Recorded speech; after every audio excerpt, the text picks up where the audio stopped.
The space above the blue planet Arkan was quiet, but the human ship Unity felt every vibration of its own engines. Inside, Dr. Mason Brandt sat near a wide window. Stars floated like diamonds in the black ocean of space. Mason pressed his hand against the glass. Beyond it, a huge alien warship hung like a dark mountain. Its hull shimmered with green lights that pulsed like a heartbeat. This was the Sivkar, home of the alien queen. Mason Brandt was not a soldier. He was not even a diplomat. He was a historian, a man who loved old languages and forgotten stories. Yet now he was the only human asked to step forward. He adjusted his collar and tried to slow his breathing. In his hands, resting in a protective case, was a crystal sculpture. It glowed softly like frozen starlight. This was the gift he hoped would open the door to peace. Captain Rana spoke behind him. "Dr. Brandt, are you sure you're ready? The Queen has rejected every human envoy for 20 years. "I'm ready," Mason said. His voice was calm, but his heart raced. "This artifact belongs to her people. Maybe she'll see that someone still remembers." The docking tunnel extended from the Unity to the alien ship. A hiss of air, then a low hum. The door slid open. Mason stepped forward alone. The corridor on the other side was not metal, but some strange living material, smooth and warm under his boots. Soft blue light ran along the walls like liquid veins. He followed a path of glowing symbols that matched the language he had studied for half his life. He entered a vast chamber. The ceiling rose like the inside of a cathedral. At the far end, on a raised platform, sat the alien queen. She was taller than a human and dressed in flowing layers of black and silver. Her eyes were bright gold, her skin a pale green that glimmered under the lights. Around her stood silent guards with spears of crystal and energy. Mason took a deep breath and bowed slightly, remembering the gesture of respect from ancient texts. "Your Majesty," he said in clear, slow words, "I bring you a gift." The Queen's voice was low and melodic. "Many humans have brought gifts. All were empty." Mason walked closer, holding the case out with steady hands. "This one is different. It is called the Star-Woven Crystal of Vas, lost 200 years ago during the first trade mission. It belonged to your great ancestor." The Queen's golden eyes widened just a little. A murmur passed through the guards. Mason knelt and opened the case. The crystal inside caught the light of the chamber and scattered it into 1,000 tiny rainbows across the walls. The Queen rose and stepped down from her platform. Each movement was graceful but powerful, like a predator moving through water. She reached out with 4 slender fingers and lifted the crystal. For a long moment she studied it. Her guards stayed perfectly still. Mason could hear his own heartbeat echoing in his ears. Finally, the Queen spoke. "This is no copy," she said softly. "This is the original." She turned her gaze on Mason. "How does a human possess what was stolen from my people?" "I found it in an old private collection," Mason answered. "Hidden, forgotten, sold as scrap. But I knew what it was. I knew it mattered. I brought it back to you." Silence stretched between them. Mason did not move. He thought of his studies, the long nights decoding alien texts while his colleagues laughed at him. Now it all came to this moment. Would she believe him? Then the Queen placed the crystal against her chest. A faint hum filled the chamber and the crystal glowed brighter. "It remembers us," she whispered. "It remembers me." She looked at Mason again, and this time her eyes were not cold but searching. "Only one human still understands," she said. "And that is you." Mason felt the weight of her words.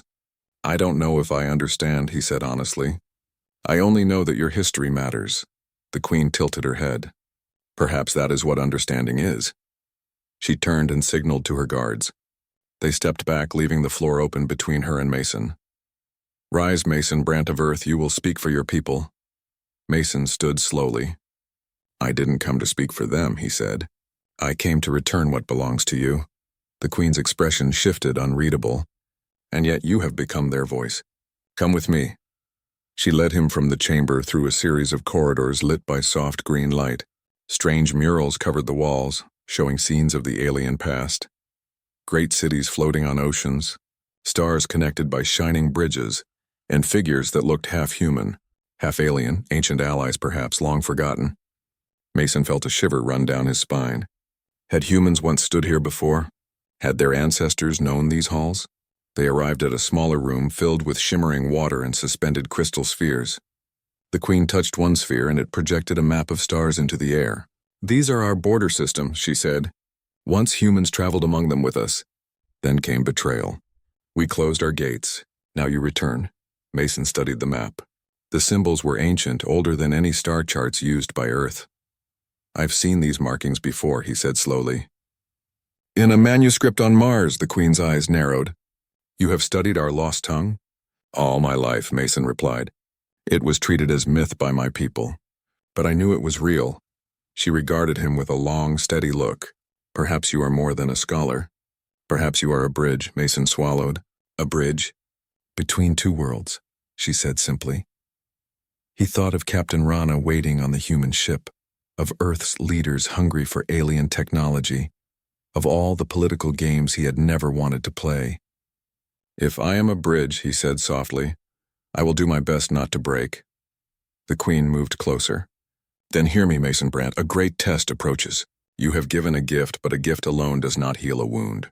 If you wish for peace between our species, you must face our trial of memory. Do you accept? Mason hesitated. He could feel the weight of history pressing on him. Yet he also felt a strange calm. This was what he had always wanted, to understand, to see beyond the surface. I accept, he said. The Queen nodded once. Then prepare. The trial will begin soon. She gestured toward a doorway that opened like the mouth of a cave. You will stay here tonight. In the morning, you will step into the memoryscape. It will show you truth, pain, and perhaps your own soul. Mason bowed. Thank you, Your Majesty. As he left the chamber, he glanced back. The Queen still held the crystal close to her chest, a faint light shining between her fingers. In that moment, she looked almost human, or perhaps Mason looked almost alien. He could not tell. Back in his quarters aboard the Sieve car, Mason sat by a small window and stared at the stars. He thought about Earth, about the life he had left behind. He wondered if anyone there understood what was happening. He doubted it, but he knew one thing. Tomorrow everything would change. He touched the glass and whispered to himself, one human still understands. He wasn't sure it was true, but he would try to make it true. Outside, the alien warship drifted silently, its lights pulsing like a sleeping giant. Somewhere within it, an alien queen prepared a trial that could decide the fate of two species, and Mason Brandt, historian of forgotten stories, was about to become the center of a new one. The alien ship Sivkar drifted silently among the stars. Inside, Dr. Mason Brandt sat in a small circular room, its walls glowing with soft blue light. The room had no sharp corners, only flowing curves. The air smelled faintly of salt and strange flowers. Mason stared at the table in front of him. On it lay a series of thin crystal plates. Symbols danced across them like living ink. He had been studying them for hours. These were the Queen's star maps, old charts drawn in an alien dialect he had only seen in fragments before. The symbols flickered between shapes and sounds like a language half awake. Mason rubbed his eyes. I can do this, he whispered. I've studied this my whole life. A soft hiss announced the door opening. Two alien guards entered, tall and silent. Between them glided the Queen. Her robe was deep green today, shimmering like leaves in sunlight. The golden glow of her eyes lit the room. Mason Brandt, she said, do you know what you hold? They're maps, he said carefully. But they're also memories. The Queen's eyes narrowed. Yes, they are echoes of a time before your world forgot us. She placed one hand on the crystal plates. Images sprang up. Stars, planets, and thin glowing lines connecting them like veins. Mason gasped. It was a network, not just a map. What is this? He asked. Our ancient roadways, the Queen said. Paths between systems built before your species learned to burn coal. We walked these paths together once. Mason's heart raced. He remembered old legends from his research. Whispers of human ships disappearing, of ruins on Mars no one could explain. Could it all be true? I've seen some of these symbols, he said, in a manuscript hidden in the Mars archive. It spoke of a pact, but no one believed it. The Queen tilted her head. Tell me what you know, Mason swallowed. The text said that long ago, humans and your people made a promise to share knowledge and protect certain stars. But then a war began. Humans broke the pact, or at least the record claims they did. After that, you vanished. The Queen's face stayed calm, but her eyes flickered with something deeper. Sadness, maybe anger. Your history blames us? No, Mason said quickly. It blames humans.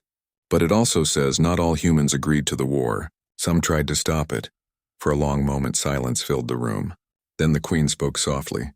"You are the first human in 2 centuries to say those words to me." Mason felt a chill. "Why give these maps to me?" he asked. "Because you return." Mason stepped into the swirling light and felt a strange sensation. It was as if his body was still in the chamber, but his mind had been stretched into 1,000 colors, shapes, and sounds. He blinked, trying to focus, but the tunnel of light shifted and flowed around him. He could hear whispers. Not words, not yet, but fragments of emotion. Joy, sorrow, anger, and hope mixed together in a strange harmony. A voice echoed in his mind. "Welcome, Mason Brandt. To see truth, you must first face yourself." He froze.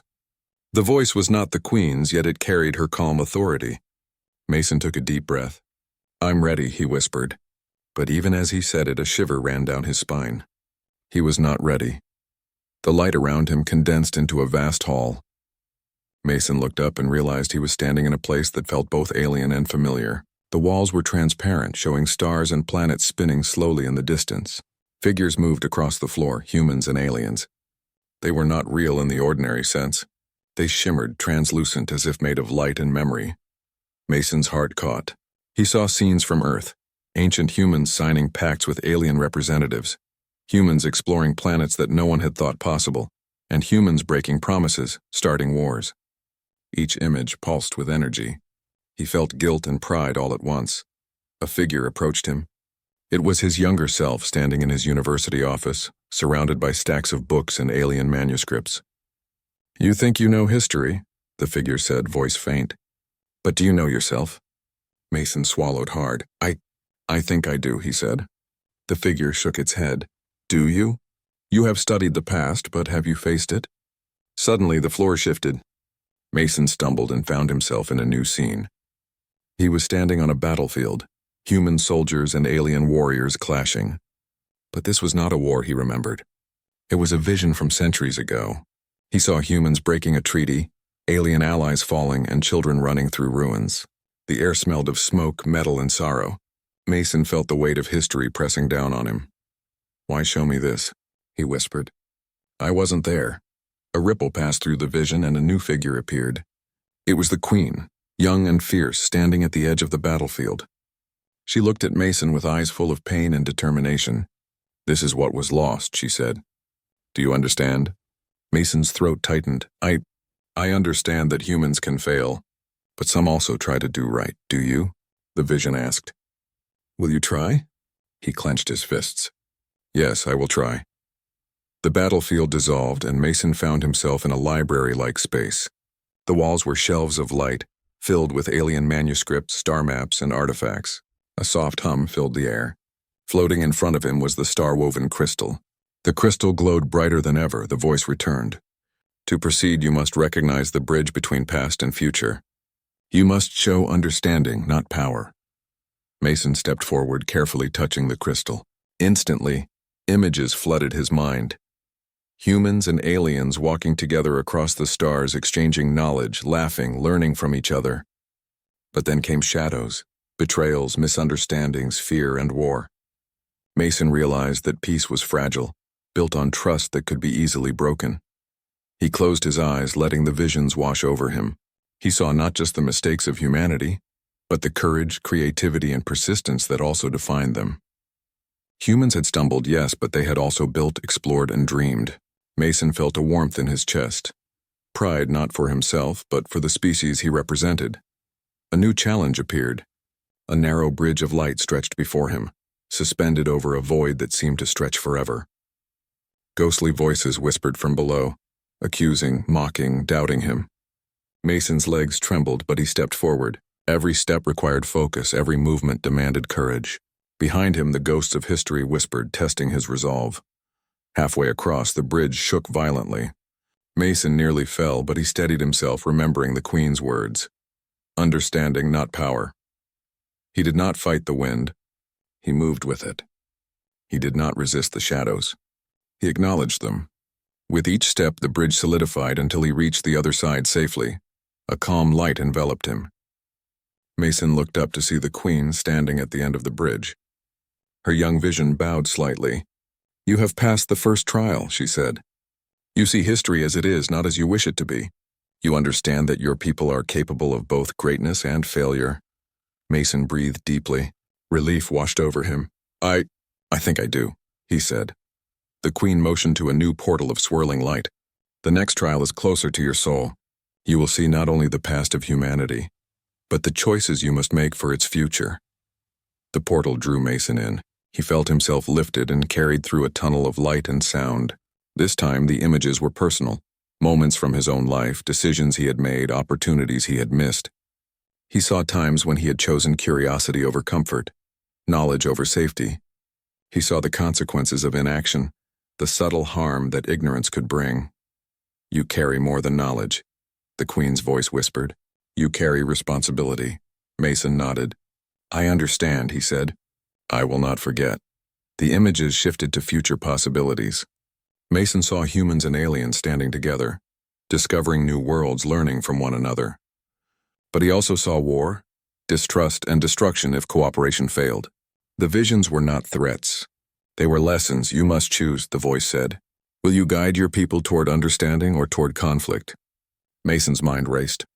He knew Earth's leaders wanted power. He knew the military would not easily accept cooperation. But he also knew that knowledge, empathy, and courage could change the course of history. He felt a surge of determination. I choose understanding, he said aloud. I will guide humanity toward cooperation, not war. I will do what I can to protect both our species. The light around him solidified into a warm glow. Mason felt the pull of the memoryscape lessen. He was no longer in the swirling tunnel, but standing in a serene hall filled with soft green light. The Queen, young and radiant, stood before him. You have learned, she said simply. You have seen the past and glimpsed the future. You are ready for the next stage. Mason bowed. Thank you, Your Majesty. I will not fail. The Queen studied him for a long moment, then nodded. Do not be so sure, she said. The world beyond this ship will test you in ways you cannot yet imagine. But you have passed the trial of echoes. Few humans could have done what you have done. Mason felt a mixture of pride and humility. I am honored, he said. But I know the real challenge is still ahead. The Queen gestured, and a small crystal orb floated toward him. This contains knowledge you will need to face the splinter faction within my empire. You are no longer merely a scholar. You are now a messenger, a bridge between worlds. Mason took the orb carefully, feeling its energy hum through his hands. He understood that the memoryscape had changed him. He had faced shadows, walked bridges of light, and glimpsed futures that depended on him. He was not the same man who had entered the alien ship. The Queen stepped back. Rest now. The path before you will be difficult. Tomorrow you will meet those who seek to undermine peace. You must be ready. Mason nodded. I will be ready. As he left the chamber and returned to his quarters, he felt a deep sense of purpose. The trials had tested his mind and his heart. They had shown him the fragility of peace and the power of understanding. Mason knew that whatever came next, he would face it with courage, insight, and hope. Outside, the Scifi drifted silently in the starlit void. Within its vast halls, an alien queen watched over her empire. And a single human, the one who still understood, prepared to carry the future of two worlds in his hands. The corridors of the Scifi were quieter than usual. Mason Brandt moved carefully, carrying the crystal orb the Queen had given him.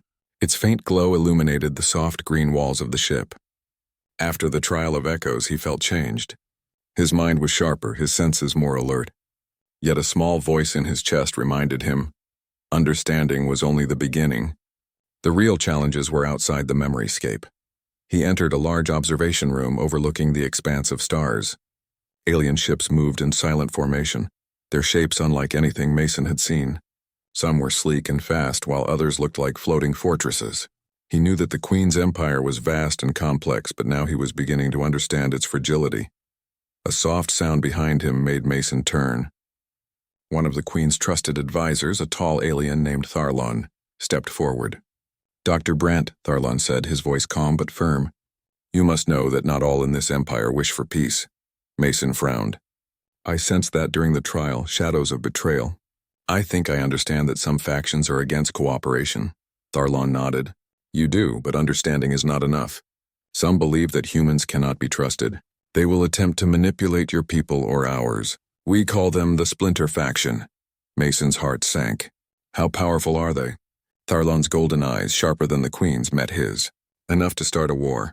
If they act quickly, they may strike before the Queen can intervene. That is why you must act, Dr. Brandt. You are the only one who can bridge the gap and prevent disaster. Mason nodded slowly. I understand, but how? I'm just one human. Tharlon stepped closer.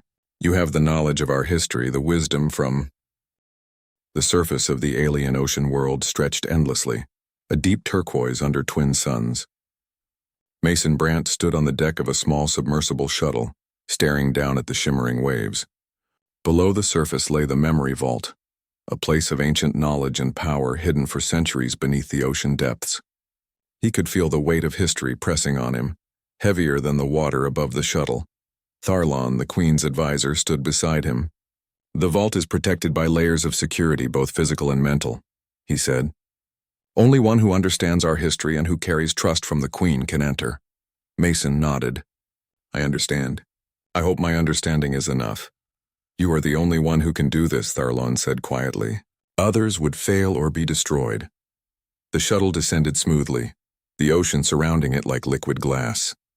Strange creatures swam past the reinforced windows, long flowing beings with luminous fins gliding silently in the water. Mason pressed his hands against the glass. The ocean was alive in ways he had never imagined, and he felt a strange sense of calm. Perhaps the vault itself was waiting, aware of who approached. When they reached the vault's outer gate, it appeared as a massive dome of crystal and metal, faintly glowing with internal light. Mason's heart raced. The gate pulsed gently as if sensing his presence. Step forward, Tharlon instructed. The vault will recognize you. Mason took a deep breath and approached. As he neared the gate, he felt a hum of energy vibrate through his body. The crystal responded to his touch, glowing brighter. He placed his hand on the surface, and the dome split open like a flower blooming in slow motion. Inside, the vault was vast beyond imagining. Towering shelves stretched upward, filled with floating crystal orbs, each containing knowledge from centuries past. Star maps, histories, technologies, and stories danced within them like living memories. Mason could feel their energy resonating with his mind, inviting him to explore. This is incredible, Mason whispered. It's everything, Tharlon nodded, and dangerous. Many of these memories are protected. Misuse could destroy lives, even worlds. Mason stepped forward, holding the crystal orb the Queen had given him. It glowed faintly, harmonizing with the vault itself. As he moved through the aisles, orbs floated gently toward him, presenting visions of alien cities, interstellar voyages, and long-lost alliances. He could feel the memories tugging at him, testing his focus. A soft voice echoed through the chamber. Mason Brandt, only one who understands both the past and the present may unlock the vault's core. He nodded. I understand, he whispered, though his heart pounded with nerves. He could feel the weight of responsibility in every fiber of his being. Suddenly, the vault's floor shifted. Mason found himself in a corridor of floating light, leading to the center of the dome. There, suspended above a pool of glowing energy, was the heart of the vault, a massive crystal pulsing with knowledge and power. Mason felt its energy reach into his mind, showing him visions of the past, humans and aliens working together, inventions beyond imagination, discoveries that could have changed the galaxy. But then came shadows, wars, betrayals, and lost opportunities. He saw how fear and mistrust had shaped history, and he felt the pain of both species. This is too much, Mason whispered. How can anyone bear all this? A calm voice replied, echoing from the crystal itself. You bear it because you chose to understand. Others would have failed. Mason reached out, placing the crystal orb from the Queen into the heart of the vault. Immediately, the chamber responded. Light flowed from the orb into the heart, connecting human and alien memories. Mason felt knowledge flooding into him. Starship designs, strategies, languages, histories. His mind raced to process it all, but he felt clarity instead of confusion. He realized that understanding required balance, to take knowledge, respect it, and not misuse it. Suddenly, alarms blared. Mason looked up to see shadowy figures at the edge of the vault, human Black Ops teams and alien rebels from the Splinter faction. They had tracked him, hoping to seize the vault's secrets for their own gain. Mason's heart pounded. If they reached the heart, the balance could be destroyed and a war would erupt. He didn't panic. The trial of echoes had taught him focus, patience, and courage. He reached out with his mind, harmonizing with the vault, and projected images of unity and understanding toward the intruders.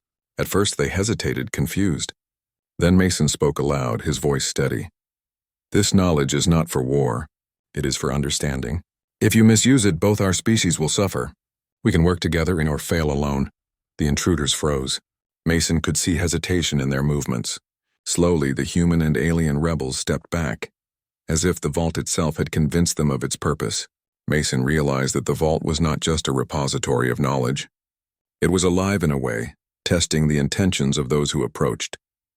He turned back to the heart of the vault. The crystal orb pulsed, responding to his calm, determined mind. Mason understood now. The vault required more than knowledge.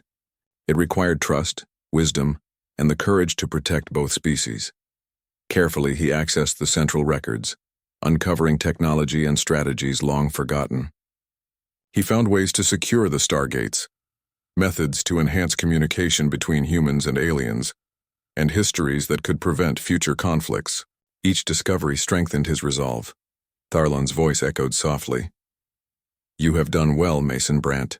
Few humans could have achieved this." Mason smiled faintly. "It's not just me," he said. "It's the lessons from both our species, and the trust the Queen placed in me." Hours passed and Mason worked tirelessly, cataloging the vault's knowledge and preparing a plan to share it responsibly with both humans and aliens. The shadows of betrayal and greed still lingered, but he knew that with careful guidance, the vault's wisdom could unite rather than divide. As the twin suns began to set, casting long reflections across the ocean above, Mason finally stepped back from the heart of the vault. He felt a deep sense of purpose and accomplishment. The memory vault was no longer a hidden secret. It was a bridge between species, a repository of hope and a reminder of what humans and aliens could achieve together. The Queen's voice came through the intercom. "Mason Brandt, you have done more than return a gift or survive a trial. You have become the keeper of our shared future." Mason bowed his head. "I will not let you down. Prepare yourself," the Queen said. "The final challenge approaches. Your ability to guide both species will soon be tested in ways you cannot yet imagine. But for now, rest. The vault's knowledge is secure, and the first steps toward true alliance have been taken." Mason looked around the vast chamber, the floating orbs of knowledge reflecting light across the walls. He realized that this was only the beginning. The Splinter faction was still out there, and Earth's leaders might still act recklessly. But he also knew that with understanding, courage, and trust, the future could be changed. Outside, the alien ocean shimmered under the twin suns. Mason Brandt, historian turned ambassador, stood at the center of two worlds. In his hands he held the keys to knowledge, peace, and the possibility of unity. And in his heart he carried the lesson of the vault. Understanding could be stronger than any weapon, and one human could make the difference between war and cooperation. Mason Brandt stood on the bridge of the Scifi, the alien Queen's warship, as it moved silently through the starry void. The memory vault had been secured, the Splinter faction temporarily restrained, and Mason's mind buzzed with the knowledge he had absorbed. Yet he knew the true challenge was only beginning. Unity between humans and aliens would not come easily. Old fears and mistrust lingered like shadows over the stars. The Queen approached, her robes flowing like liquid silver. "Mason Brandt," she said, her golden eyes steady. "The time has come. You must guide both our peoples to understand each other before conflict erupts." "Will you do this?" Mason nodded. "I will do everything I can, Your Majesty." A calm smile touched her lips. "Then you must meet those who can either destroy or build the future, the leaders of Earth's fleet and the heads of our council. Together they will witness the knowledge of the vault." The bridge shifted and the ship docked at a neutral orbital station. Mason stepped forward with the Queen at his side. Humans in crisp uniforms and alien council members alike waited. Tension hung thick in the air. Every eye in the room studied Mason, the human who had returned the lost crystal and survived the memory vault. Mason took a deep breath. "Leaders of Earth, members of the Council," he began. "You are standing here not just as representatives of your species, but as caretakers of a shared future. The memory vault contains knowledge that belongs to both humans and aliens. It is not a weapon. It is a bridge," a human admiral scoffed. "A bridge? You expect us to trust that?" Our technology, our borders, our people, how can we risk them on words and crystals? Mason met his gaze. Because trust built on understanding is stronger than fear built on ignorance. I have seen the past, the mistakes and betrayals of both species. I have also seen the potential for unity. The Splinter faction wants to destroy that unity. They act out of fear, not wisdom. An alien council member stepped forward. And why should we trust a human? Your species has history but also betrayal. I understand that, Mason said calmly. But I am not here for revenge nor for power. I am